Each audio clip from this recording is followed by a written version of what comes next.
Hello mga kaprobinsya, good morning and welcome back to my YouTube channel. So ngayong araw na ito mga kaprobinsya is isa namang masama ngayong araw kasi mga kaprobinsya is yung kinuha namin nung isang araw na baboy doon sa kabila na biik is namatay ngayon mga kaprobinsya. So ayan mga kaprobinsya, ililibing ko na ngayon. So ayan mga kaprobinsya, ito yung mga kasama niyang baboy. Ayan. So sila mga kaprobinsya is maganda naman yung kanilang pangangatawan at hindi naman sila nagkakasakit. Siguro dahil din sa klema mga kaprobinsya. Kaya yon. So ayan no, yung kanyang dumi kasi mga kaprobinsya is is parang mamasa-masa. So sila mga kaprobinsya is okay din yung kanilang dumi.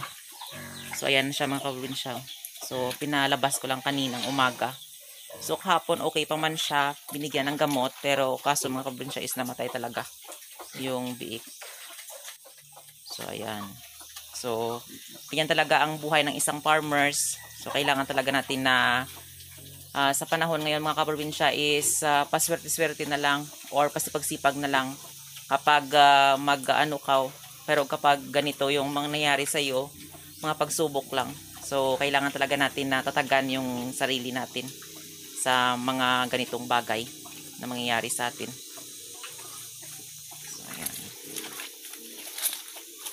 So ito na yung gagawin naming inahin. Ayan. So malaki na siya. So mga isang sa mga isang buwan at 3 weeks. So magdadalawang buwan na siya dito sa amin. So ayan, malaki na siya. Ayan. Kasi hindi siya hindi na siya pure na na native na baboy. So meron na siyang crossbreed sa sa Durok. So ayan, kaya malaki siya. So ayan mga kaprobinsya, tapos ko nang ilibing. So dito ko lang siya nilibing. Ayan. So ayan, kahit pa paano mga kaprobinsya is maganda na rin yung sikat ngayon ng araw. Ayan. Lumabas na si Haring Araw. Ayan. So ilang linggo talaga dito na grabe yung ulan dito sa amin.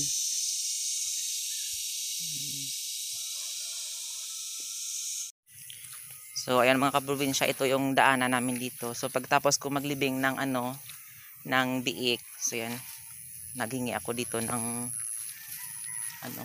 ng saluyot sa kanila. So ayan. So ito yung mga tanim nila, ayan. Sobrang lakas ng ulan, so ayan parang namatay na, ayan.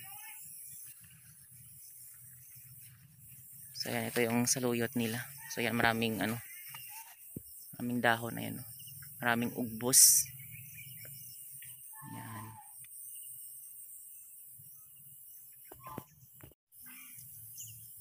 So ayan mga kaprobinsya. So yung saluyot nito mga kaprobinsya is maganda talaga ito sa na panggulay natin kasi marami dito makukuha ang mga vitamins at good for talaga ito sa kapag yung isang tao ito talagang kinakain niya kapag meron siyang cancer. Bulong daw ito sa cancer. Ayan. At maraming vitamins na makukuha dito. So ayan. So kahit pa paano mga kaprobinsya yung cancer kasi walang gamot, pero ito daw yung parang hindi lumala yung yung sakit mo kapag ito daw yung kinakain mo. So nagbo-boost sa katawan mo ng magandang magandang pangangatawan at malusog. So hindi ka masyadong makakaramdam na meron kang cancer kasi malakas yung vitamins na makukuha mo dito.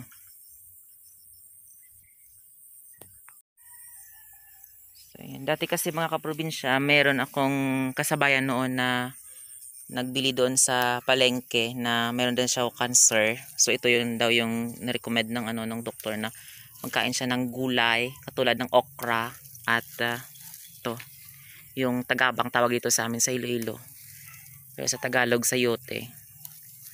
So ito daw yung na-recommend ng doktor na kakainin niya para hindi masyadong magkalat yung yung cancer sa katawan niya.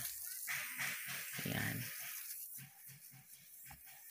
Alam naman natin na ang cancer is mahirap talagang gamot. So meron na rin yung iba na na nagamot, pero 50-50 lang din yung yung posibilidad na na magamot ka. So ayan, makikita nyo marami siyang mga spot. Ayan kinainan ng ng tawag dito ng mga insekto, kasi natural lang po ito, yung yung kanilang tanim is organic lang. So pinapabayaan lang nila. Walang pesticide. So yan, minsan kinakain ng ng mga insekto. So ayan mga kaprobinsya, yung yung saluyot dito sa amin, ganyan, kapag kinunahanan mo siya ng ganito mga kaprobinsya, is madami talaga siyang sisibol na mga parang parang ganito, ayan so mga ganyan So ito talaga yung yung saluyot, kapag dinamihan mo at inubos mo, kinuha yung kanyang ugbos, o yung tawag po sa amin ugbos, dulo, is tutubo siya ulit ng ganyan ayan. So ganyan ang ng saluyot. So ito naman yung colitis. Pwede din itong pang pang lagay sa mga isda. Pero ewan ko lang kung anong tawag doon sa Tagalog. Pero dito sa amin, sa Iloilo, colitis yung tawag namin dito. So ayan so meron din silang alugbati. Ayan So kasi malapad yung kanilang lupain. So marami silang tanim dito. So ayan, binibigyan lang nila ako. Ayan hihingi lang ako kasi wala naman akong lupa na taniman mga kaprobinsya. Ito pa. So tagabang din ito. Pero parang kulay violet din yung So iba-iba kasi yung variety ng ng saluyot or tagabang. Ayan. So ayan mga kaprobinsya, ito na yung kinuha ko. Ayan isang plastic na. So madami na ito.